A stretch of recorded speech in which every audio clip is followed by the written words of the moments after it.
Bonjour à tous, bienvenue dans Asphalt. Aujourd'hui, nous célébrerons un anniversaire particulier puisqu'il s'agit des 100 ans d'Aston Martin. La firme est venue en principauté pour célébrer l'événement. Et puis nous vous ferons le portrait d'un pilote monégasque. Il s'agit de Stéphane Richelmy qui lui participe au championnat GP2 et puis a laissé dans cette émission le Panamera signé Porsche et pour l'essayer évidemment Gilles Siamin. Bonjour Gilles, c'est un plaisir de vous retrouver dans Asphalt pour un deuxième numéro. Sympa d'être revenu, fidèle au rendez-vous, ça fait plaisir. Alors aujourd'hui, l'impressionnante Panamera. Déjà, de prime abord, quand on la voit comme ça, 4 portes, elle est assez surprenante. Je ne sais pas ce que vous en pensez niveau style, mais c'est quelque chose. Hein. Oui, toujours dans la lignée des Porsche Panamera, on a une voiture qui est quand même très imposante, mais qui a quand même des lignes très fluides. Et avec des grosses jantes et tout, qui expriment déjà d'entrée le respect. Voilà, d'entrée. Alors on va voir sur les routes ce que ça va donner. C'est à vous de jouer.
Une berline aux dimensions plutôt familiales, de près de 5 mètres de long et dotée de 4 portes. Ne vous fiez pas aux apparences, cette voiture au design atypique a bel et bien été dessinée par Porsche.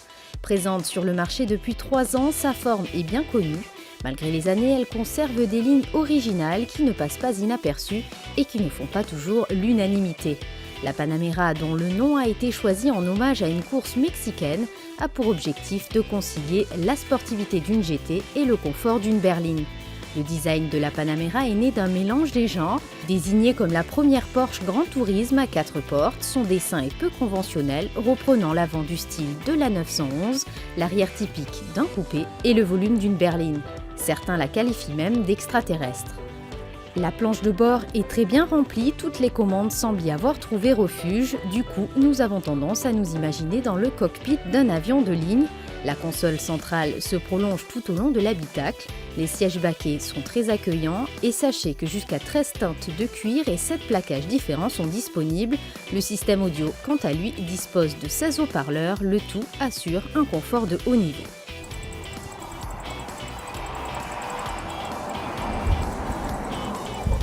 Alors Gilles, Génial. c'est vrai? Franchement, on vient de me faire vraiment plaisir. Allez, j'arrive.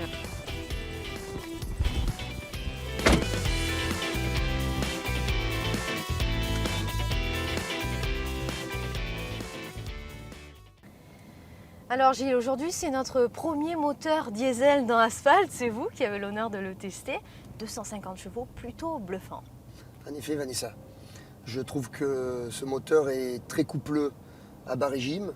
C'est un V6 avec un seul turbo qui développe 250 chevaux comme vous l'avez dit et surtout un agrément de conduite qui doit être très sympa dans des voyages très, très longs. Et sur route, petite route serrée, comment il se comporte? Le moteur en fait, de par sa douceur et sa souplesse, apporte un grand confort à l'utilisateur et je trouve que l'agrément de conduite est vraiment fantastique sur cette voiture. Est-ce qu'on peut parler de la boîte, cette boîte auto, bon évidemment PDK que tout le monde connaît chez Porsche. Ça vous plaît, ce genre de boîte? Eh ben, ça me plaît. Mes avis sont partagés. Je dirais que dans une voiture comme celle-là, on roule souvent en mode automatique parce que l'esprit de cette voiture, c'est plutôt un petit peu moins sportif que si on prend Oui. dans les modèles de la gamme la Turbo ou la Bien S, sûr. hein, évidemment. Rien à voir, ouais. Donc c'est vachement sympa d'avoir cette boîte qui est très souple au passage des vitesses grâce à son double embrayage. Évidemment, on n'a pas d'à-coup, elle est très, très, très sensible et on reste dans l'esprit, pour moi, du moteur. Elle a un bon agrément, elle est bien coordonnée Ça par se rapport au complète, moteur. quoi. Ouais, je trouve ça très sympa à ce niveau-là. Après, bon, nous n'avons pas Oui, il manque les palettes au volant, c'est vrai. Il manque les palettes au volant, c'est vrai, pour avoir une utilisation plus sportive, un peu on plus va dire. sport. Hein. Mais bon, la personne qui veut un petit peu s'amuser quand même, cette voiture, malgré que ce ne soit pas le modèle ultra sportif de la gamme, franchement, peut quand même déjà, je pense, jouer sportivement. La Panamera est surprenante sur bien des points car cette auto est animée par un V6 3 litres diesel qui développe 250 chevaux. Les accélérations sont linéaires, bien moins rigoureuses évidemment qu'avec un V6 essence, mais il faut reconnaître que seule une oreille d'expert peut s'apercevoir qu'il s'agit d'un diesel car c'est surtout le son du V6 qui prédomine. Pour obtenir ce résultat, Porsche a énormément travaillé afin de rapprocher le V6 diesel de son homologue essence. Même si les changements de rapport sont particulièrement doux, elle manque un peu de réactivité lors des phases d'accélération, un désagrément facilement corrigeable grâce au mode sport. Alors Gilles, on vous connaît également préparateur auto, spécialiste surtout des R5 Turbo. Et quand on vous dit Aston Martin, qu'est-ce que ça vous évoque? Alors là, évidemment, toute personne passionnée comme je le suis ne peut pas être insensible à cette marque qui est ultra légendaire, je dirais. La référence. Vraiment, en termes de design sportif, au fil de toutes ces années, quand on parle d'Aston Martin, je pense qu'il n'y a aucune voiture de la marque qui a été loupée au niveau du design. Et bien justement, l'équipe d'Asphalt a assisté à un anniversaire particulier puisqu'il s'agissait du centenaire d'Aston Martin. La firme fêtait cet anniversaire en principauté. Vous allez voir des modèles incroyables. Regardez. 1913-2013, Aston Martin fête ses 100 ans. Cette marque de voitures de luxe au passé incroyablement riche célèbre son centenaire en principauté. Du premier modèle datant de 1913 à la dernière version sportive de la marque, la fameuse DB9, l'élégance et la beauté classique ont toujours fait l'unanimité. 573 chevaux, une carrosserie tout en carbone, la DB9 est un modèle aux caractéristiques hors normes. C'est la toute dernière V12 Aston Martin Vanquish qui est sortie il y a il y a quelques mois avec donc un V12 le plus puissant de la gamme.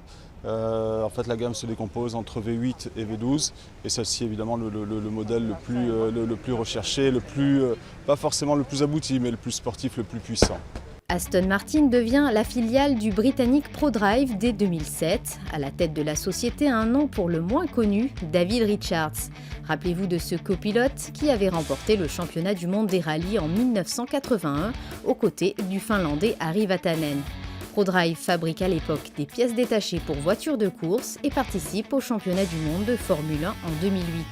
Depuis sa création, Aston Martin a fait ses preuves dans le sport automobile. Ouais, Aston Martin est très présent en compétition depuis quelques années. Il gagne beaucoup de courses, donc c'est aussi bon pour l'image de la marque.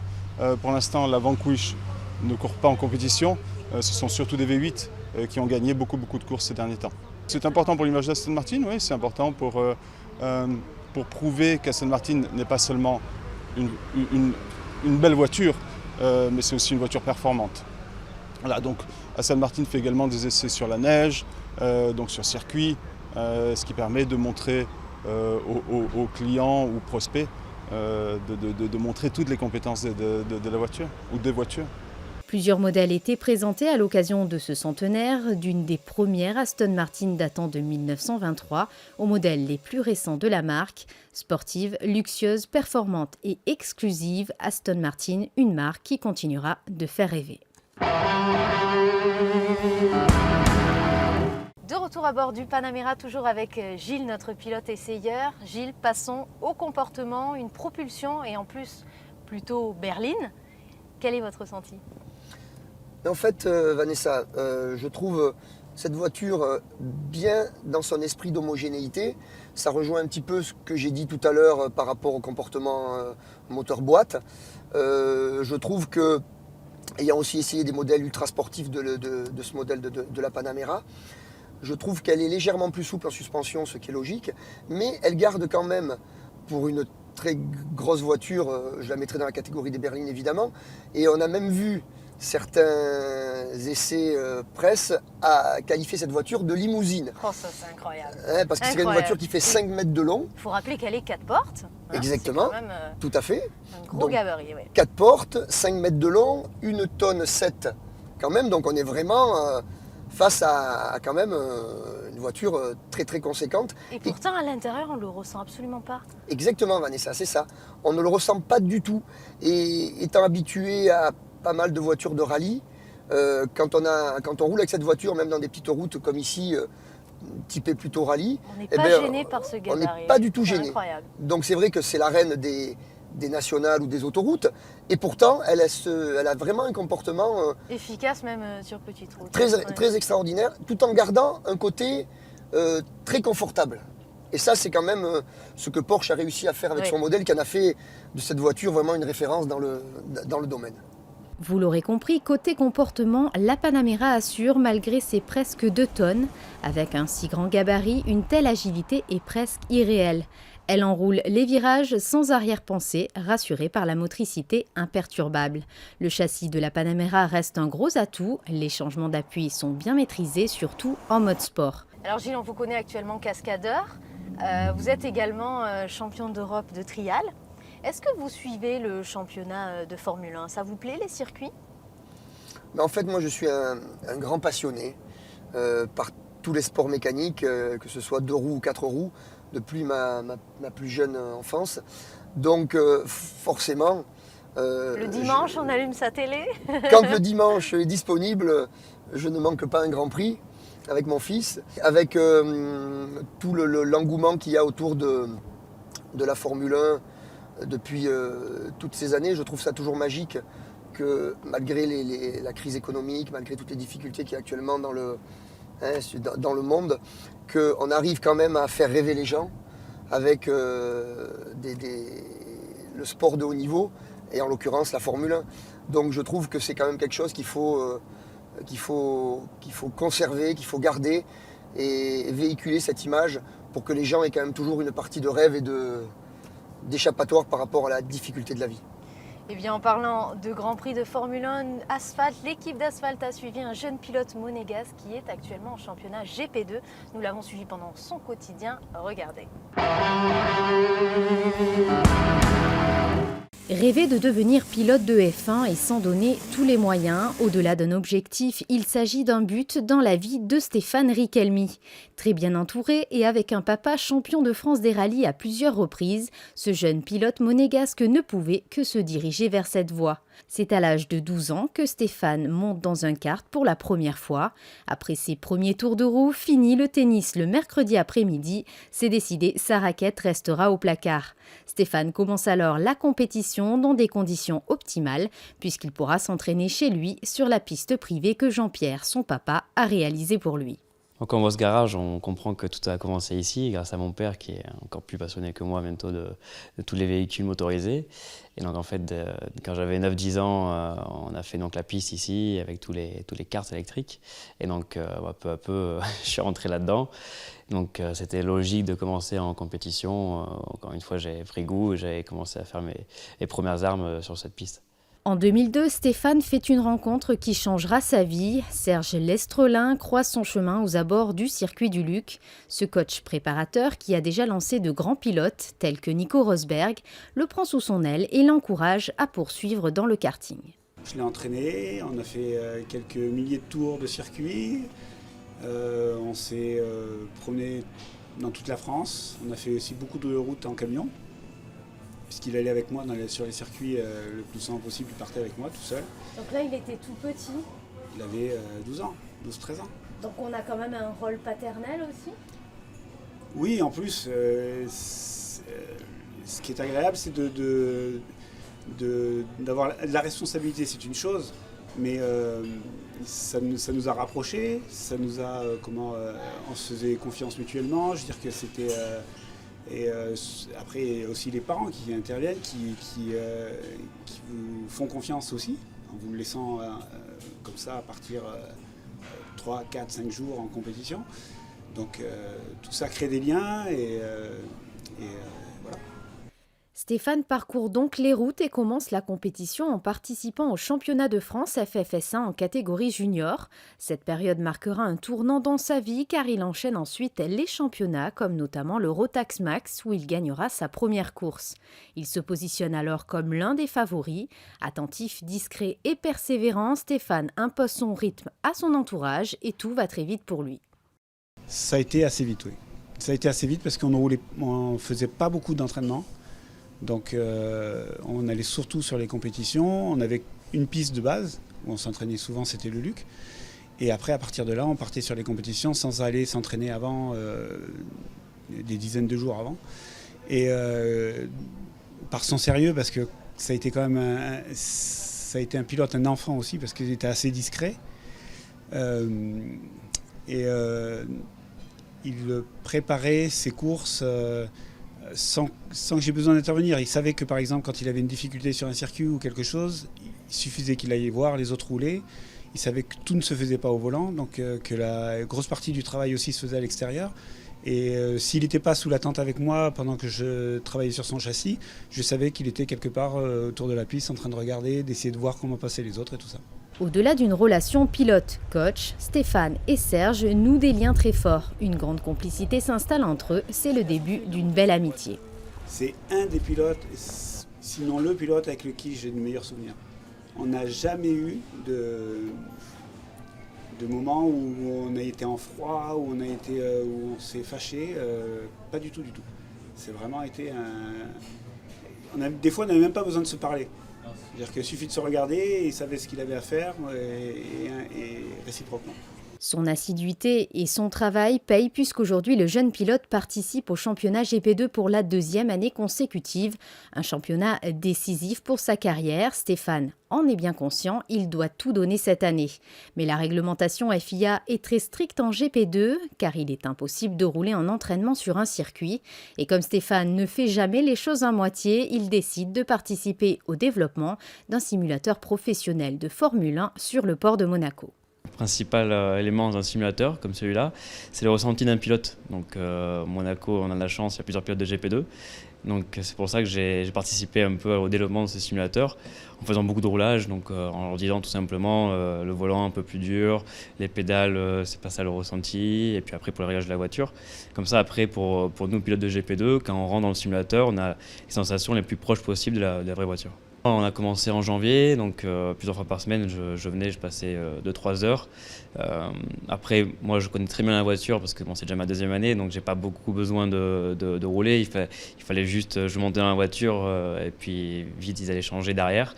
Donc bon, c'était un travail de longue haleine, mais ça a bien payé parce que maintenant, plusieurs pilotes, ils viennent ici s'entraîner avant les courses et on est très contents du travail. Comportement, tracé précis du circuit, à-coup du passage des rapports de vitesse ou encore sonorité du moteur, le réalisme est tel qu'il est difficile pour Stéphane de quitter son cockpit. Le pilotage est le même, c'est exactement pareil. Après, la seule différence, c'est que là, on est arrêté, on ne bouge pas. Et donc ça, quand même, quand on a des virages qui se prennent à 250 à l'heure, c'est quand même différent quand on arrive en vrai. Pareil, quand on simule, on peut même simuler différentes adhérences pour la pluie, tout ça. Mais encore une fois, le fait d'être arrêté, c'est vraiment la plus grosse différence. Mais c'est sûr que la façon de conduire, d'appuyer très fort sur la pédale, d'être le plus près possible des rails comme Monaco, ça on a la même chose ici qu'en réalité. On est encore limite plus vidé physiquement parce que le volant on l'a fait exprès un peu plus dur, comme ça quand on arrive en vrai c'est plus facile. Après la part mentale qui est plus facile c'est sûr parce que là on peut essayer quelque chose qu'on ne testerait pas en vrai, c'est ça aussi l'avantage. On peut leur exposer la voiture, ils diront rien, donc il y a ce paramètre là en moins, donc mentalement c'est toujours plus facile. Après le roulage, le débrief, plusieurs ordinateurs filment et analysent de près la séance. Le coach permet alors de corriger et de conseiller au mieux Stéphane, le but étant de s'améliorer à chaque fois. Dans un premier temps, à travers la vidéo qu'on enregistre la position des mains sur le volant, sa gestuelle à ce niveau-là, son regard au niveau des courbes où c'est qu'il porte son regard. Et on analyse ensemble les acquisitions de données. Donc les acquisitions de données, ce sont des courbes qui représentent un petit peu les capteurs qui enregistrent en fait la façon de piloter. Les capteurs, ils enregistrent, alors les principaux, c'est la vitesse de la voiture, évidemment, la position de la pédale d'accélérateur, important, et l'effort après, au niveau de la pédale de frein. On va dire c'est les 3 principaux capteurs qui permettent d'analyser et de pouvoir comparer, parce que c'est souvent un travail où on compare ses courbes et sa façon de conduire.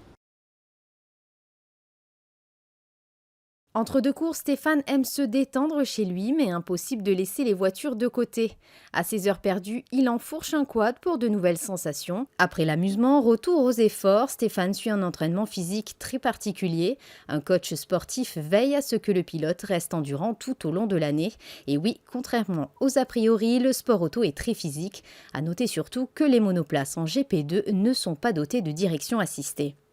Des rêves plein la tête, mais les pieds sur terre, vous l'aurez compris, Stéphane continue de travailler dur pour entrer dans la cour des grands. L'année prochaine, ça risque d'être très difficile parce qu'on sait qu'il y a très peu de places qui sont données chaque année. Donc voilà, moi c'est ma 2e année de GP2, je pense que je peux encore faire une 3e, la plupart en font 3-4. Voilà, on va voir cette année, c'est sûr que je suis dans une super équipe. Ça se passe pas trop mal, mais c'est toujours difficile de concrétiser. Donc je suis dans le top 10 du championnat, on va essayer de finir en top 5, c'est possible. Puis on verra plutôt 2015 pour la Formule 1. Même si le pilote est imbattant, il reste cependant fataliste et a déjà prévu sa reconversion si vraiment la F1 ne lui tendait pas la main. Ça marche pas. De toute façon, la F1, c'est un rêve. Hein. Je veux dire, on se dit pas, je fais de la F1 ou rien. Hein. C'est que 22 pilotes sur Terre. Donc la F1, c'est le top. Hein, voilà, c'est ce qu'on veut tous. Après, il y a plein d'autres choses. Si je reste en monoplace, parce que c'est quand même ce qui a le plus vite, j'irai plutôt aux États-Unis pour faire l'IndyCar. Après, il y a d'autres championnats comme le WEC, l'Endurance, avec Le Mans. C'est quand même des super courses avec des constructeurs derrière. Ça, c'est important. Ou du GT, ou je sais pas. Enfin, je vais voir ce qu'on me propose. Il faudrait que je touche un peu à tout. Là, d'abord, je suis vraiment concentré sur le GP2 parce que c'est l'antichambre de la F1, quoi. Stéphane Richelmy, un nom qu'il faut retenir, qui sait dans quelques années où nous retrouverons le jeune pilote. En tout cas, il est certain qu'il aura toujours un casque sur la tête. Alors Gilles, notre essai touche à sa fin, il faut ramener la voiture. Avant, comme d'habitude, un petit bilan. Qu'avez-vous pensé de cette auto incroyable ? Alors Vanessa, donc on va commencer par les points négatifs qui pour moi, il n'y en a pas beaucoup, franchement. C'est sûr. Je dirais que dans l'esprit d'une Panamera diesel, donc, qui est la voiture, on va dire, routière de la gamme, voiture, je dirais que le seul point négatif pourrait être l'absence de palette. Ah. Et surtout la présence de petits boutons assimilés à des palettes qui ne sont pas très faciles à l'utilisation et à la prise en main au niveau des doigts. Après, je dirais qu'elle a beaucoup de points positifs pour moi. Hein, ça restera quand même vraiment... un bel essai, oui. Hein. Ouais, vraiment la conclusion de cet essai. Elle est très très homogène. Tout va bien ensemble. Hein, la douceur, le confort, l'agrément de conduite, la qualité de finition de Porsche qui n'est pas à redire. Le bruit à l'intérieur, il n'y en a pas. On est arrivé à parler tranquillement tous les deux, vraiment, en oubliant même que j'étais en train de conduire. Une limousine. Une limousine, exactement. Voilà. Donc, écoutez, je dirais modèle encore super réussi qui fera le grand plaisir de tous les utilisateurs. Écoutez Gilles, merci beaucoup d'avoir été encore à nouveau avec nous dans Asphalt. Et j'espère à la prochaine fois. À bientôt Vanessa. À bientôt. Globalement, la direction très précise, la position de conduite idéale et la quasi-absence de roulis font vite oublier que nous sommes aux commandes d'une berline de presque 2 tonnes à vide. Sur grands axes, la Panamera est royale.